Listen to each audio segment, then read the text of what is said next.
If you want to learn about an industry, learn from the people actually working in it. Don't learn from the people that are actually just talking about it. Whether you go to college or not, there comes a point in life where you just have to start figuring it out. To get your first job, you just got to go start meeting with people. People don't give a rip what you learn in college. They give a rip about what you know how to do and how you can actually help them. The government loves you being in debt to them, because if you're in debt to them, you're going to do what they say more. You're going to succumb to their will more. The future for Americans is really exciting. It's a 4 years where if you want to be a world changer, you have the best opportunity ever in human society. If you're confident in what you have, you're not worried about it. You can become a master of anything really quick now.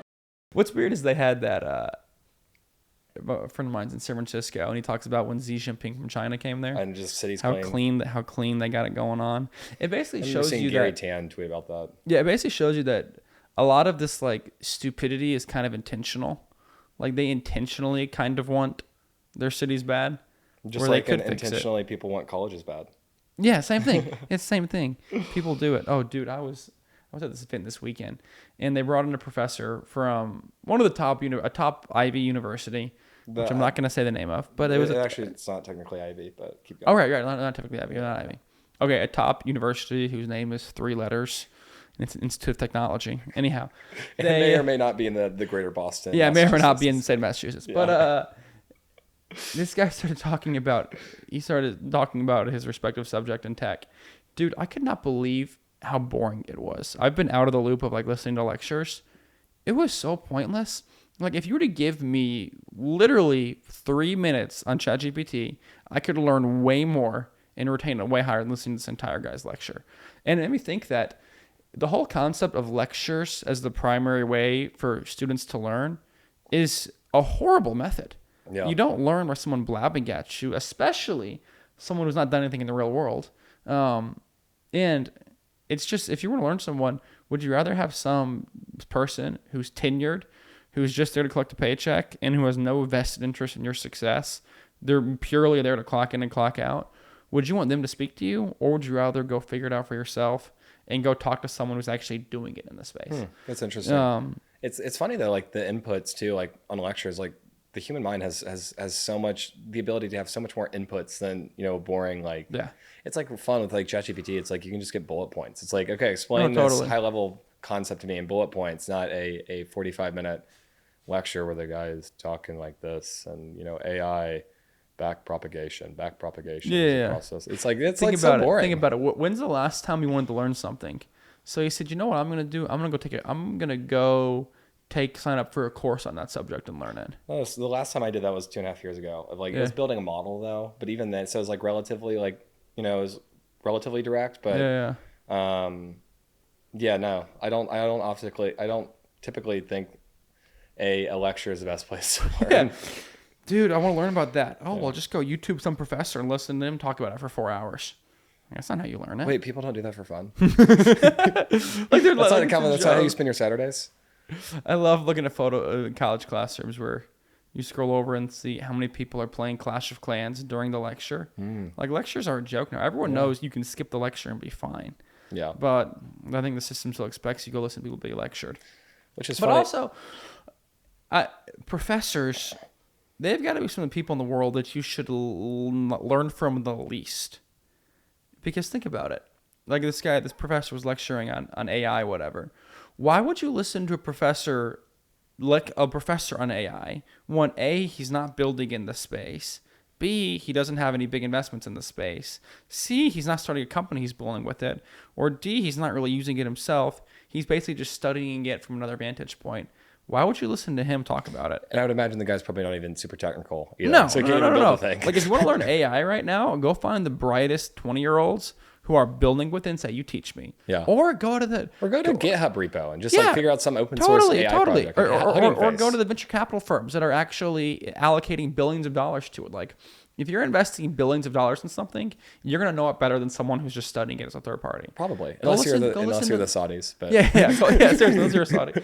But go listen to those guys. Or go just start using it yourself.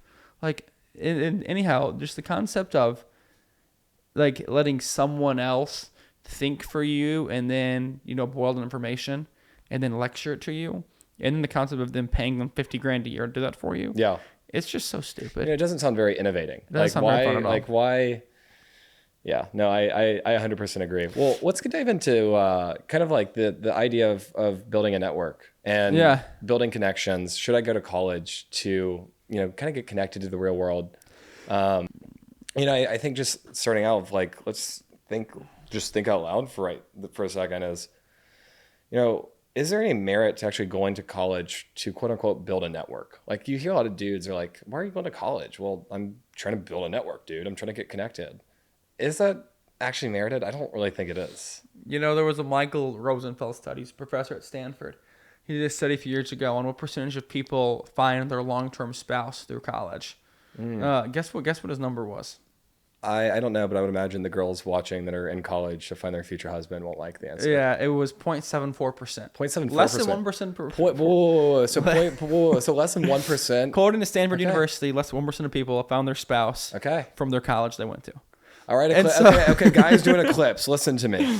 You do not have to worry if you're wanting to pursue a girl in college. Statistically speaking, you've got a way better likelihood making some bank and then finding a wife. Yeah, this is purely objective. If you're a dude wanting a wife, or if you're a great girl wanting a wife, just like ask a girl, who would you rather marry? Wait, you want to? Okay, yeah. If you're a girl wanting a good husband, would you rather marry a dude who's in debt and who's put in the last 4 or 5 years, or the actual college graduates, 5.7 years. It takes them 5.7 years to graduate. So if you're a girl wanting a good guy, would you rather marry a dude who spent the last 4+ years sitting in a dorm room in a gender androgynous space and who's also in debt now? Or would you rather have some dude who's the same age, who's been hustling, who's got cash to buy for you the things that you want and actually cares about you? That's a clip. It's a clip. It's totally a clip. So it's like, why would you do that? Then also, if you're a dude, would you rather go to college? And if you go to college, you've got a 1% chance of finding your wife there. And so if you're a girl who goes to college, you've got a 1% chance, statistically speaking, according to Stanford University and Michael Rosenfeld study in 2018.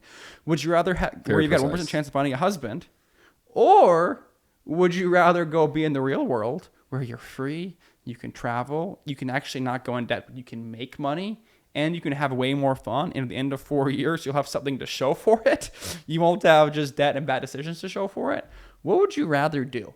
But Calvin, they do say you learn a lot more from your mistakes than you do your successes. So like maybe. I'd rather learn from other people's mistakes. Yeah, well, that's what they say. That's what they say. Wise people learn from the mistakes of others. Smart people learn from their mistakes. I'm misquoting that a little bit, but it's a real quote. So all that to say, the whole point of like connections that only coming through college, you got it. Like that's a life in big college.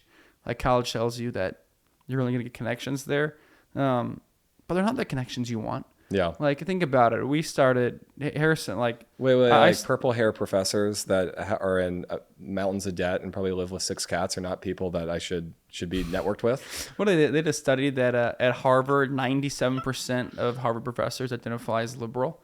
So you're getting people who are all hyper concentrated on one viewpoint, and point number one, number two, they're not actually innovating in the real world. Like if you want to learn about an industry, learn from the people actually working in it. Don't learn from the people that are actually just talking about it. Yeah. It's kind of like if I want to go to, we've got interest in Africa. There's a lot of fascinating trends in Africa. I love. There's 54 nation states in Africa now. The continent of Africa is such a beautiful place and amazing cultures there. But if I want to learn about Africa, before I started going there, I chat with some people who were actually like, they'd studied about it. Hey, here's what Africa's like. Yeah, we had the call with the energy guy like 2 or 3 years ago. Yeah. But then you chat with someone who's actually living in Africa, or actually from the place, or who's actually working in the continent.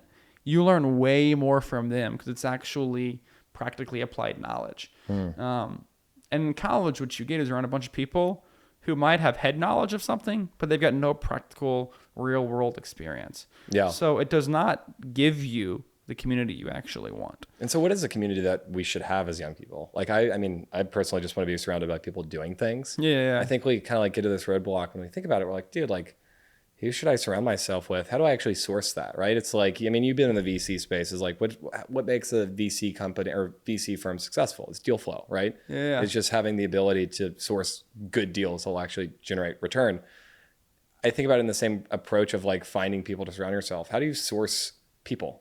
How do you source people flow? That would be a good name. People flow. I like that.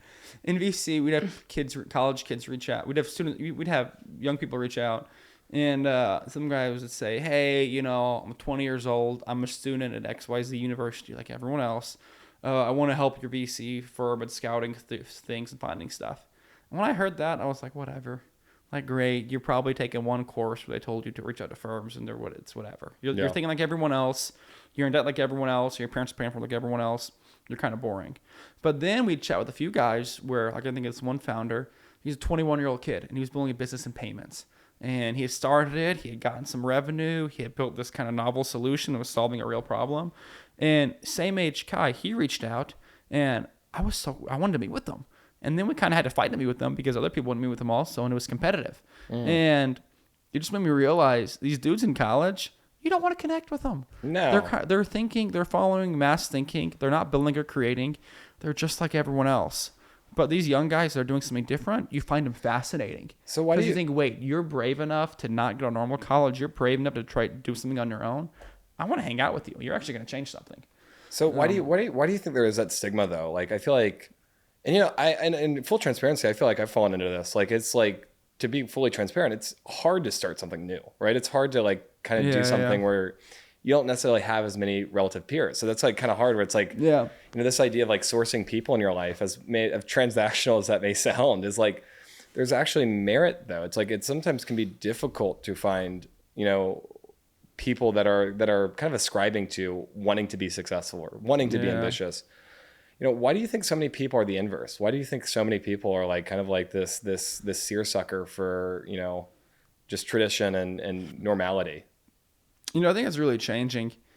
Obviously, college has been entrenched in American society for a while. Since you 60s. You look at the data, though. Yeah, it's basically the government decided everyone should go to college, so everyone started doing it. But that's very changing now. Gen Z and Gen Alpha, they're very free-thinking people. And so the majority of them are thinking they want something better now. And so I think college, it's losing its kind of stranglehold on people. And I think it's really for the betterment of all society, because whether you go to college or not, there comes a point in life where you just have to start figuring it out. To get your first job, you just got to go start meeting with people. You got to go start applying. You got to go start learning. Or if you want to start something, you just got to start building. Mm-hmm. You got to start finding customers. You got to start throwing stuff against the wall and finding what sticks. Yeah. And whether you go to college or not, you're still going to have that moment of, oh man, gulp, I got to figure it out now. And speaking from experience, it's way more fun to have that moment when you're 19 years old than when you're 23 years old and in debt and after college and you've just wasted 4 years. Yeah. And so we both had those funny though. It's fun. It's funny that we both through the Eclipse way, we finished college 4 years early, or we went in the real world 4 years early. I was actually 6. Yeah. So you were in the real world 6 years early. But it's funny how when that happened, it was just start figuring stuff out. Like your first job. It didn't come from your degree. You didn't have a degree to start first job. So I was dropped out of high school. It came from just a connection, And then your second job, it just came from, well, you had experience from your first job. Yeah. The first one's always hardest to get. The second one, they're always easier than the first one. Your second one, it came from just a personal connection of someone you just happen to know through normal life, not from your college, just from normal life. Mm-hmm. Like, you're gonna make a lot of friends. But then it's funny, you've seen this where 6 years later, then the people who went to normal college start getting out, and they start coming to you for advice, like, what do I do? And it's kind of fun. You're like, oh, I was here 6 years ago. Yeah. And you tell them what you did. You're like, which is such a loser. Like, it's such a loser mentality. Imagine like going to a relative peer your age. Maybe I'm just like a prideful jerk, right? Yeah. But like, imagine going to like a fellow, you're 24, I'm 21, right? Imagine going to a 21-year-old and them saying, oh yeah, I did that like 5-6 years ago. Or you're like, I did that 8 years ago, right? Like, it's just like, huh. Like, it's just, there's a part of it. It's like you slap yourself in your face. People have this idea that like, you go to college, and then when you're in college, your senior year, these massive companies come and they poach you out because you are smarter than the average person, and they start paying you, $100,000 a year, and you get your first job and you're rolling. Yeah. And that's just not the way it goes. That's just really not the way it goes. Like, you go to college and you get out, and then you got to go find something. And no one in a boardroom of business, this sentence never gets you anywhere. Well, I learned in college, blank. People don't give a rip what you learn in college. They give a rip about what you know how to do, and how you can actually help them. And so if you can say, hey, I spent the last couple of years learning how to do this, and based on what I've done before, I think this is a solution, or let me bring this skill to you. People get excited and they want to have that. Absolutely. But the whole, I learned this in college, is just so not applicable. And I had that too, right? Like I was, the second job I had was, growth space of a healthcare company. Yeah. So many things I did, I kind of just figured it out by myself. But, it out. Having some experience, having that first, job I had, I was like, wait a second, like I got pulled in kind of on the more the financial growth team on the political side or on the government affairs side. Yeah. Because it was a problem that we had as a company that I had a solution to from experience I had at a former job. Yep. And so it's like, yeah, like absolutely. Like the experience you get in the real world definitely trumps anything you learn in academia. And as a 19, 20-year-old at the time, granted $9 billion healthcare company, like that's a pretty nice size, right? Publicly traded. They let some 19, 20-year-old, pitch an idea and spearhead an initiative on the government affairs side of some initiative. And why was that? It wasn't because I had some academic, stamp of approval. It was like, no, because I actually had a real world solution. I had connections. I had people I knew. And we just did it. It was great. It was very successful. One of the most successful things that, I'm joking. I ask people right now, think about how much college matters. Like I ask people, like if you're listening to this, where did Elon Musk go to college? He dropped out. Yeah, but do you know? Or a second one, I'll ask you, where did Donald Trump go to college? He went to the Wharton School of Finance. Yeah, but the average person is not going to know it. Like, where did Donald Trump finish college? Or where did, like, think about anyone. Where did Joe Rogan go to college? I have no idea. Yeah, you got no idea. What did he major in? Or you might know Trump. Okay, he went to a grad school at Wharton. What was his undergrad major in? I have no idea. No one cares. No one cares at all. Yeah. Like I remember there was a friend of ours. I guess there's this guy's name, but he went to college at Ole Miss and then got out. What were the air quotes for? Well, let me finish the story. Okay. So this guy went to college at Ole Miss, got out, started working his job in finance, had a successful career in finance. Kind of went along, and then there was some data breach or something that went on where there were at least a bunch of names of people that had faked their degrees from college, and this guy's name was on the list. And so it was kind of funny that he actually had never gotten his degree. He kind of just faked it. How do you do that? I'm not sure how he did it. Okay. Somehow it was impressive. Asking for a friend. But asking for a friend, yeah. But what's impressive is like it didn't matter. Yeah. Like, it didn't matter at that point. He was making great money. Yeah. He was doing well respected. It was like, oh. People are like, you didn't need that. You didn't need it anyways. Mm-hmm. And I think more and more people are beginning to realize that. Like, you obviously look at, well, you can talk about it in all the founders of people who didn't go to college. Like, if you're a Gen Z or like I'm texting you my iPhone, well, Steve Jobs dropped out of college. Mm-hmm. And I Ubered here this morning. Well, Travis Kalanick dropped out of college. And I listened to Spotify in the car on the way here. And, the founder of Spotify dropped out of college. And basically all these technologies and all these businesses that so dictate the way I as a Gen Zer live my life were all founded by people who realized that there was stuff better to do than go to college, and they built things that changed the world. So yeah, to forfeit all that because of some idea of community, it's kind of goofy. But like, why? Really goofy. Why do people subject yourself to that? Like, I generally feel that most people know that, right? Yeah. If I'm smart enough to go to Harvard, we're in Nashville. If I'm smart enough to go to Vanderbilt or go to Stanford or Irvine or wherever, like why do we have this lie that people fall into so much? I think two reasons. I think one, it's been massively pushed, frankly, by governments. I mean, you need to realize that there's $1.7 trillion of college debt in the world. The government really wants you to go to college because if you go to college, the majority, almost 50% of students, they borrow money from the government through FAFSA programs to go to college. And the government loves you being in debt to them. Because if you're in debt to them, you're going to do what they say more, you're going to succumb to their will more, and you're also going to be a citizen that's less problematic. And so the government really incentivizes people to go to college, and they try and spread this really narrative that if you don't go to normal college, you're going to fall behind, and you're not going to be normal, and you're not going to have connections. It's always this nebulous air quote connections that you're going to get at college, and that is factually and observably not true in America now, which we could talk about at length for.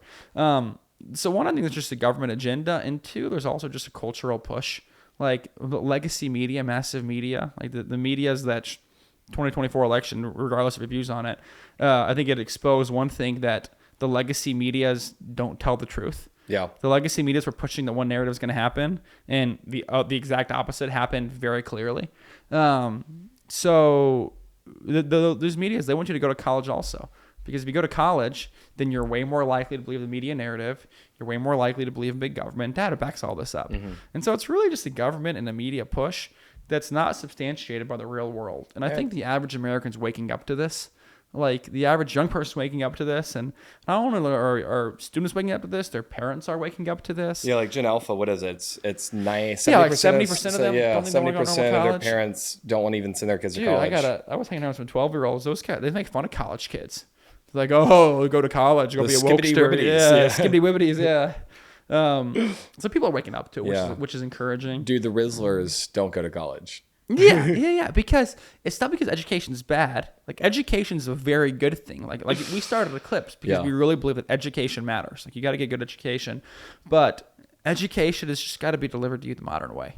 And pausing your life to go spend 4 years in a dying institution. It's not the best way to get the education. No, absolutely. It's got to modernize, and so you look at the future of America right now and sort of the frontier. The concept of frontiers is actually, this is something I think is not talked about enough.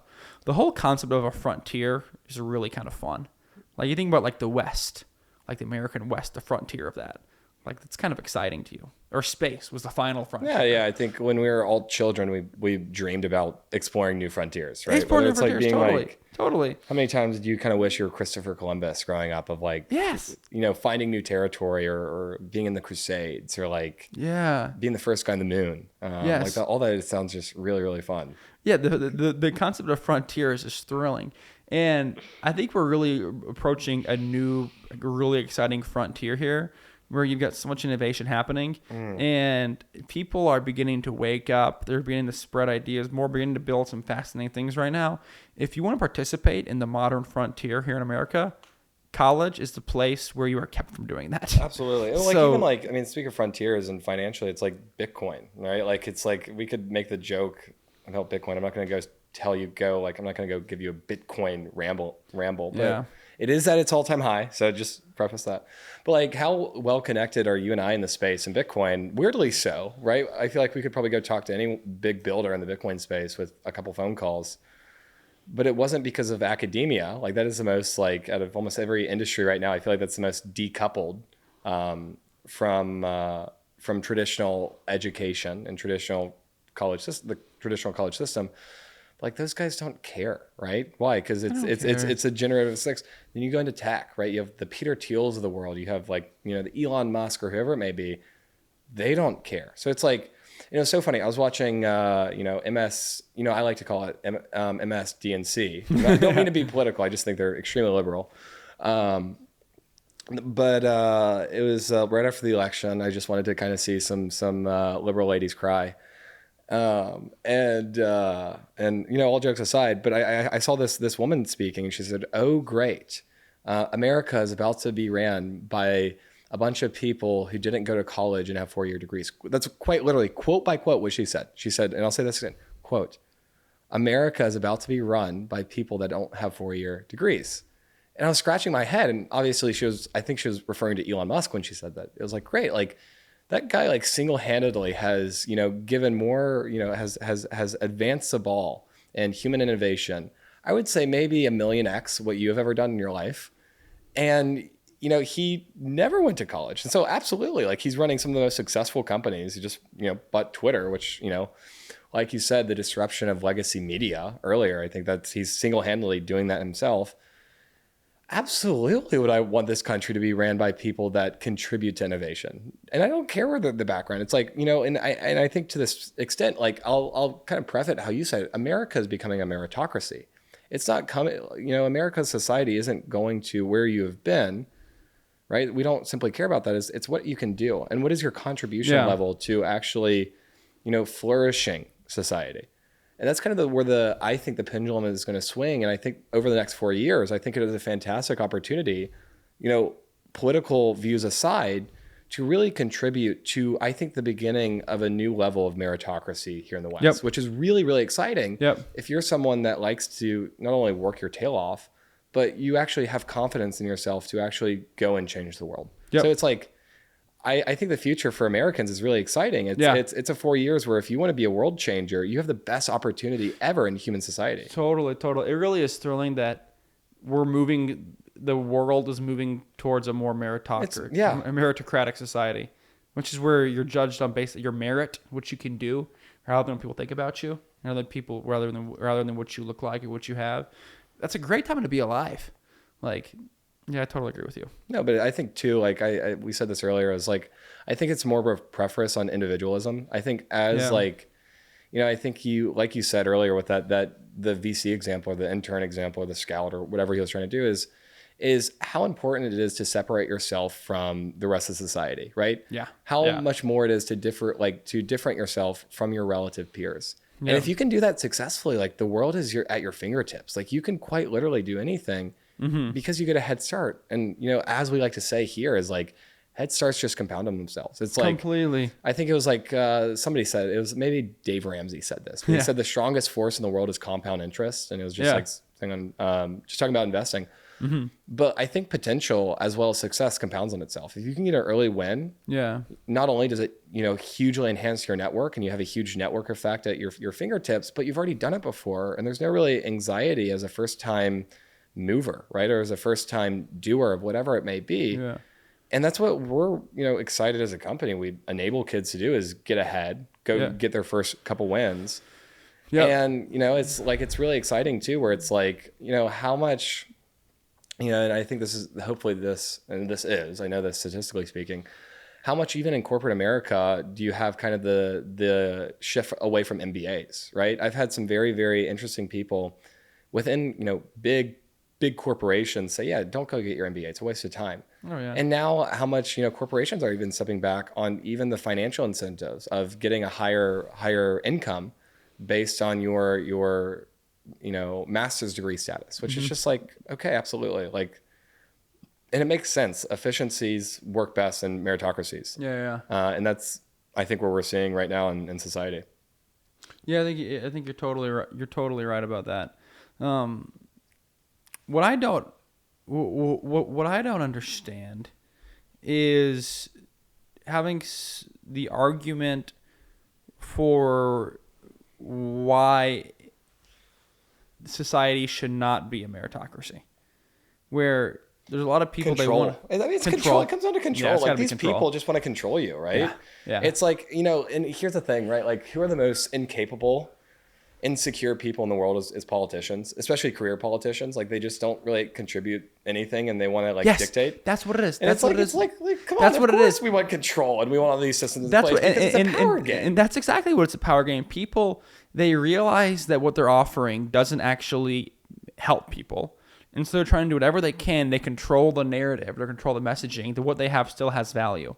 Like, if I believe my product is way better than yours, I don't care if you slam my product. I don't care. I'm like, people just come use it and let the fruit speak for itself. It's like Apple's marketing. Has Apple ever slandered anyone? I don't think Apple so. never uses, they don't use negative marketing. No. Because their product's superior. They just recognize that the product's superior now. Like, when's the last time you saw a TV ad comparing an iPhone to a Samsung?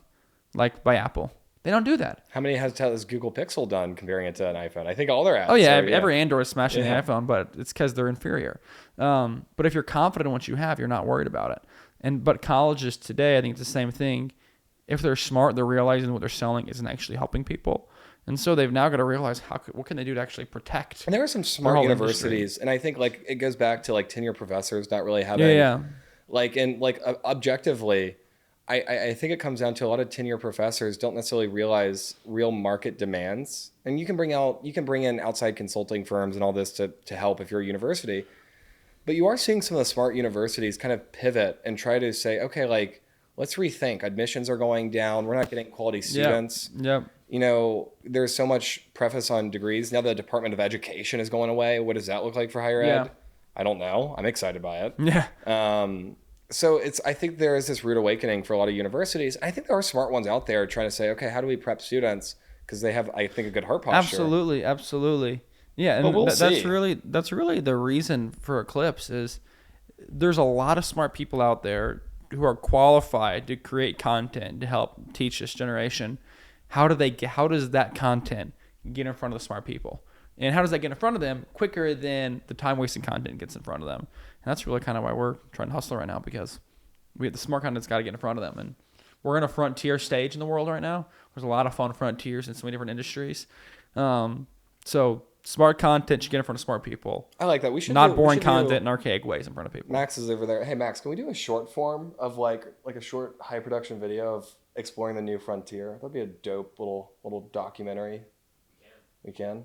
Dude, we should do that. That'd actually be a good idea. Because you're right. It's, I mean, you think of society almost on every front right now. It's like, I think there is like, to some degree, maybe even a little anxiety of like, okay, well, what's the next 10 years going to look like? Well, manufacturing. Well, a bunch of manufacturing jobs are going to be automated. Yeah. You look at like, you look at more your developers, like your CS guys. Well, do we need high level programmers? Maybe only a couple, right? And the efficiencies of your average programmer has already probably 5x in the last 3 years. Yeah. You look at, back office private equity guys, like, okay, like how does that affect building models? Like all that stuff's going to get automated. It's all going to be automated.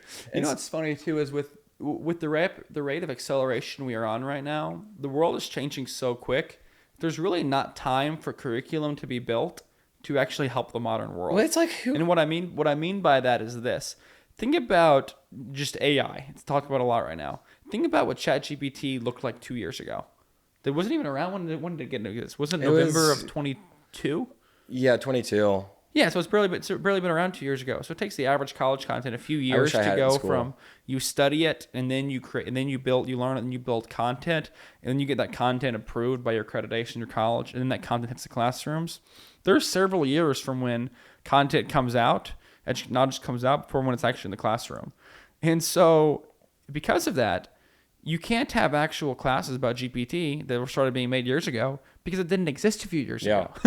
And so even that, the only course, AI is great, but it's not even like we throw the term AGI route, which isn't even real. Like, a good AI model is coupled with the inputs it's given, like the data it's trained on.